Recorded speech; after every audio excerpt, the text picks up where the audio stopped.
The tradition of embroidery began in China and then traveled across Asia, along the Silk Road to Korea and eventually into Japan.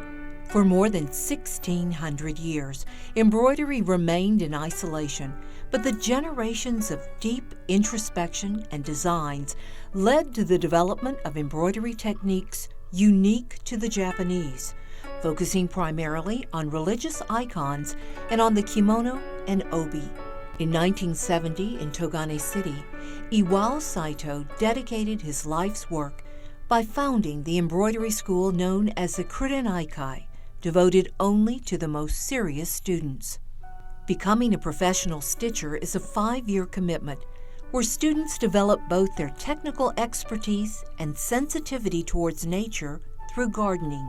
By growing the vegetables, you'll be able to learn the beauty of the nature, and we also learn about the appreciation toward the nature.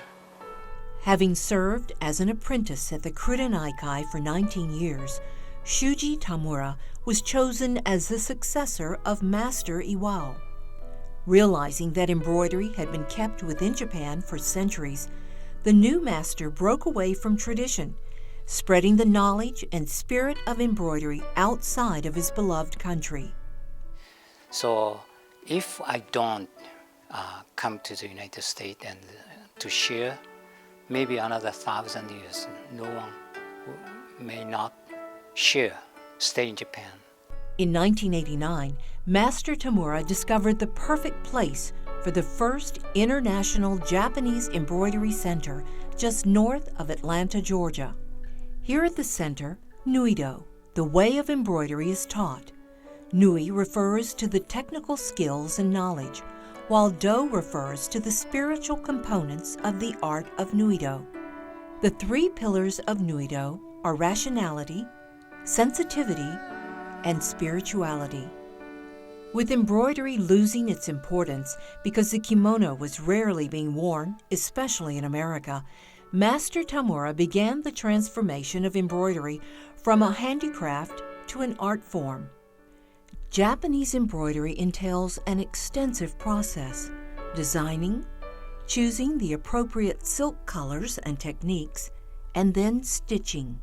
One of the initial challenges in America was keeping students quiet during classes until the master introduced meditation. The meditation that we do in class in order to be able to get prepared to stitch, that was very important to me. And I had never done that at other classes that I would take with some of the other needle arts. The head teacher, or in Japanese, the sensei, says embroidery has affected many students.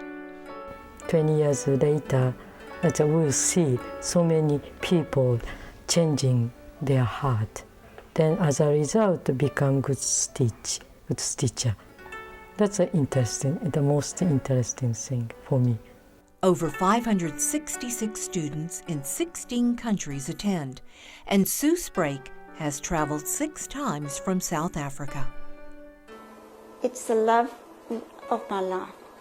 I love doing my Japanese embroidery. It's brought me very close to God.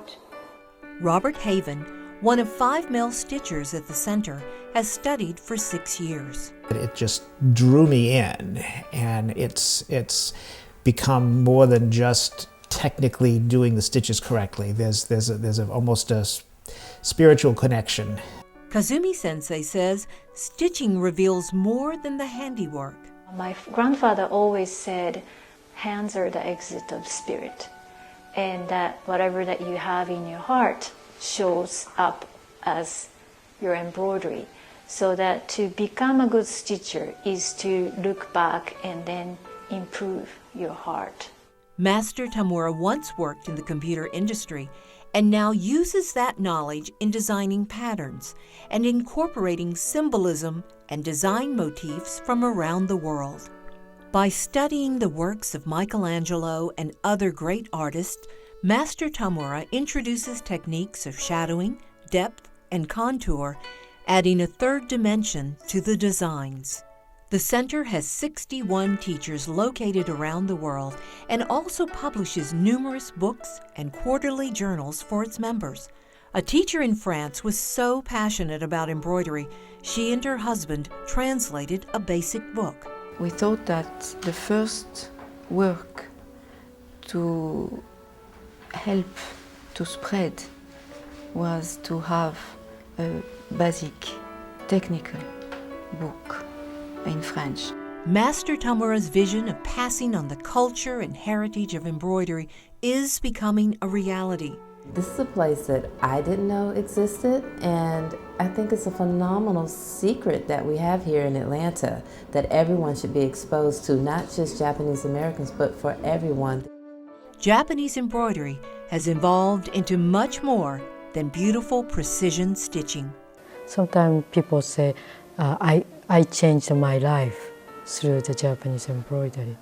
So that's a wonderful treasure.